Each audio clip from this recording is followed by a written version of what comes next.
আসলে আমাদের আগুনটা লাগার সময়টা ছিল 5টা 35 মিনিট ভোর। তো এটা লাগার সাথে সাথে আমি যখন পেয়েছি তখন সাথে সাথে যে আগুনের আমাদের যে পুনাবাড়ি স্টেশনটা আগে মুভ করে, এবং সেই বলছে যে আগুনের তীব্রতা বেশি, ধোঁয়া দেখা যাচ্ছে দূর থেকে। সাথে সাথে আমি পাশে যে স্টেশন যে সারাবো এটাকেও কল করি, এবং আমিও আমার অফিস থেকে জয়দেবপুর থেকে এসে আগুনে যোগদান করি। এখানে আপনারা জানেন এখানে আসলে খুব চ্যালেঞ্জিং একটা জায়গা আগুনটা। এটা হচ্ছে আশেপাশে ওয়াটার সোর্সটা খুব কম। আমার 40টা হোস দেওয়ার পরে সংযোগ দেওয়ার পরে আমি পানি পাই, এই একটা ব্যাপার। আরেকটা ব্যাপার হচ্ছে এখানে আসলে সেফটির ব্যবস্থা বলতে নাই বললেই চলে। এবং আরো সমস্যা ছিল চ্যালেঞ্জের ভিতরে যে উইন্ড ডিরেকশনটা ঘন ঘন চেঞ্জ হচ্ছিল। এখানে প্রচুর বাতাস ছিল ওই সময়, এবং ঘন ঘন আপনার উইন্ড ডিরেকশনটা চেঞ্জ হচ্ছে, যার ফলে আমরা আগুন নিভানোর পরে এক পাশ থেকে নিভে যাইতে যাইতে দেখা যাচ্ছে যে অন্য পাশে আবার আগুন চলতেছে।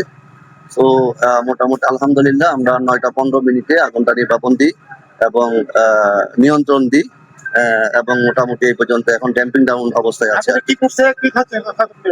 এইগুলা এখানে মোটামুটি সবগুলাই হচ্ছে আসলে আপনারা জানেন এই এলাকাটা হচ্ছে জুট গোডাউন। তো জুট গোডাউনের মানে কয়েকটা জুট গোডাউন হয়তো বা একসাথে আছে। আপনারা জানেন এখানে যে খাদ্য বস্তু, যেটা খুব পাতলা খাদ্য বস্তু, এখানে যে জিনিসগুলো আছে, যে ফুয়েল গুলো আছে, সেটা হচ্ছে বাঁশ, টিন এবং কাপড়, তুলা, সুতা, এই জিনিসগুলা ফুয়েল আকারে ছিল। যার ফলে আপনারা জানেন যে অল্প টেম্পারেচার এবং বাতাস সবগুলা মিলে আমাদের মোটামুটি একটু ব্যাক পেতে হয়েছে আর কি। আলহামদুলিল্লাহ কোনো আহত বা নিহত এই ধরনের কোনো সংবাদ আমাদের কাছে নাই। সাকসেসফুলি আমরা কমপ্লিট করতে পেরেছি। পানি সংকট ছিল, আমি আগেই বলেছি। সেটা হচ্ছে যে আমার 40টা ডেলিভারি হোস খোলার পরে আমি পানি পেয়েছি, যেটা খুব ডিফিকাল্ট হয়েছে। সরি,